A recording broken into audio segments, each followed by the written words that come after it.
Hello everyone, this is Jed Shlackman. For today's video I'll be speaking about the topic of psychological manipulation of both light and dark polarity. And when I refer to light and dark in this context, what I'm primarily referencing is what you might call service to self versus service to others, or those who are primarily focused on their own desires, their own wants or interests, versus those who are more primarily focused on serving others or catering to the well-being of others. Some people are more strongly motivated to serve the perceived needs or wishes of others than their own personal desires, while others are more inclined to focus on selfish desires than to consider the welfare of others. This could be described as polarization toward either the light or dark polarity. And whichever way people are polarized, they can be vulnerable to psychological manipulation. Now, we're all kind of a mix of both polarities. So there are people that tend more toward one direction or the other, but that doesn't mean there might not be certain times where they might be focused on the opposite or alternate polarity. So someone who you might perceive as very dark, there could be times when they are more motivated toward a light polarity interest or agenda. If you wish to get people to act in a particular way, you would appeal to their primary motives. For some, you might offer what appeals to their self-interest, while for others, you might convince them that they would be doing something that's to help or protect others or to support the well-being of others. In either case, the actual outcome of the actions might be quite different than what people are led to believe that it would be. We can look at a variety of examples, either in our everyday lives or in society as a whole.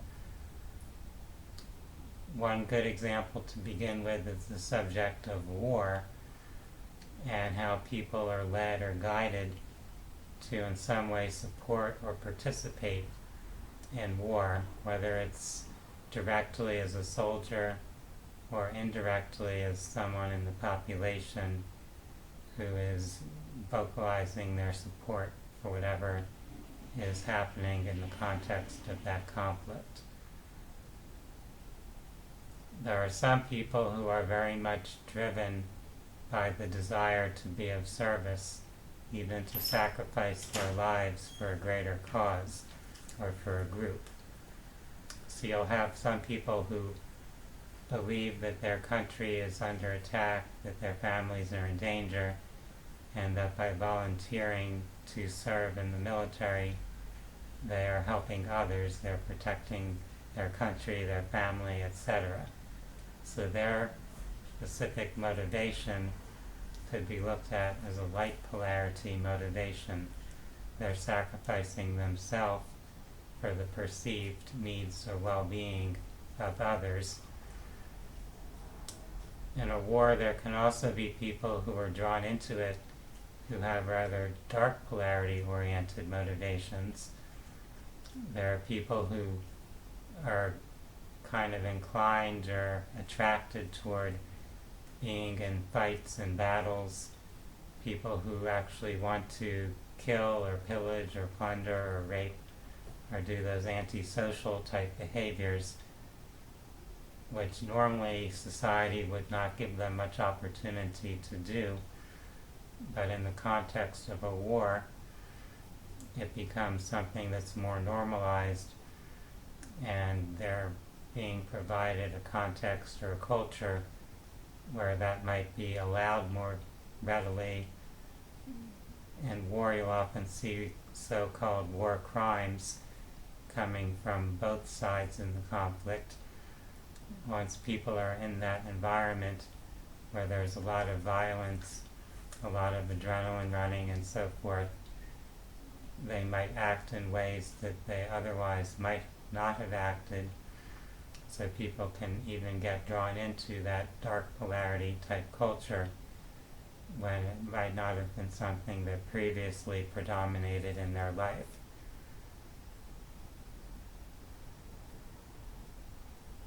So that's a good example of looking at both light polarity motivations and dark polarity motivations. And of course, depending on who your audience is, who you're trying to shepherd in a way to participate, you might use different approaches, different things you're telling people to appeal to their motives. For most of the population, you appeal to their fear of being attacked by some outside enemy and their desire to serve their family, their country, etc.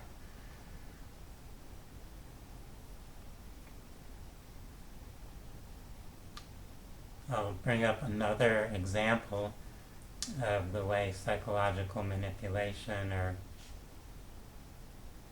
PR in a sense, propaganda and those types of things that are used to influence public opinion or public behavior could be employed.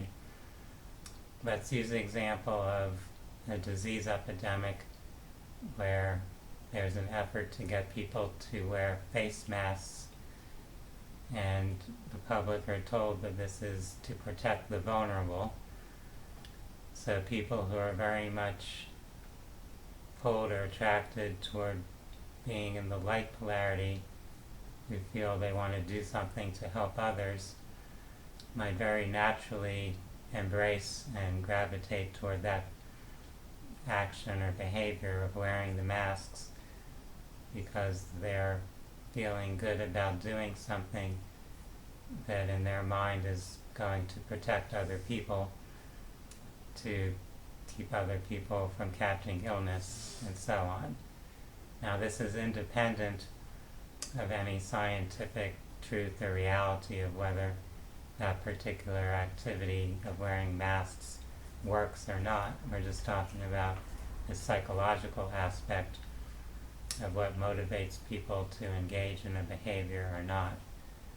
So for those who are eager to do something that's helpful and of service to others, they'll just naturally embrace that idea that even though this might be somewhat inconvenient, you might not feel so comfortable to be wearing this, I'm going to do it because it's going to help other people, it's going to protect other people. Now there may be people who are geared more toward their self-interest who might not go along with that. From their point of view, although this is something that's supposed to help protect other people, their own discomfort or inconvenience would override that. So because of their own self-interest, they might choose to not do something that in theory could help other people. And so that's an example in a way of a dark polarity type of motivation, where they'll put their own interest ahead of the welfare of other people.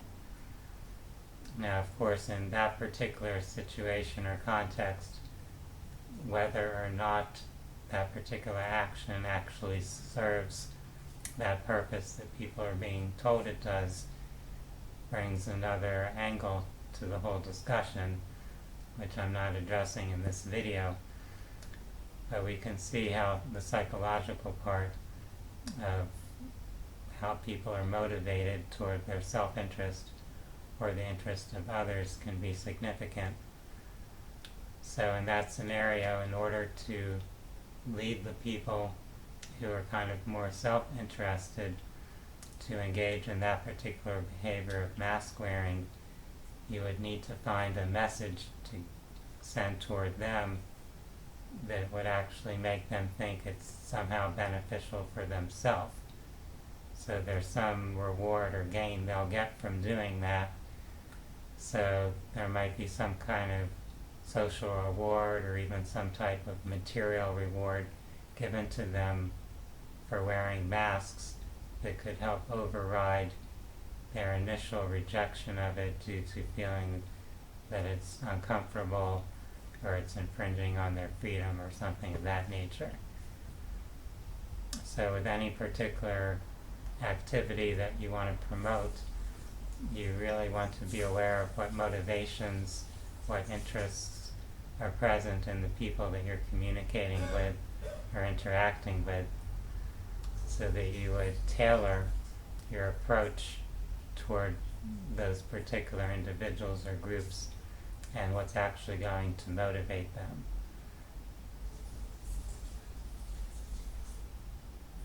It's helpful to reflect on our own motivations, the way we prioritize things in our life, whether we're focused somewhat more toward the self-interest or somewhat more toward being of service to others. And when those two interests, the self and others, might appear to conflict or contrast with one another, which way would we lean toward?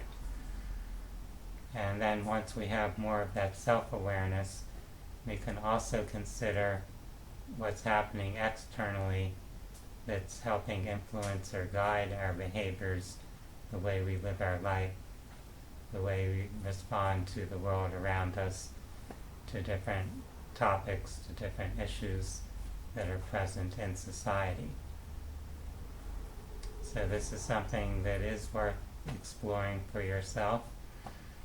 And of course, if you're in any role where it's important from your perspective to have an influence on others, to in some way lead or guide others, you'll want to have an understanding of the range of motivations that they may have, of their core polarization, whether it's light polarity or dark polarity, or just somewhere close to the middle or balance between those two. I appreciate each of you for taking your time to view this particular video. And for those that are interested in personal growth and spirituality and holistic health and well-being, I invite you to visit my website, phinsights.com. That's phinsights.com. Wishing you a wonderful day. Namaste.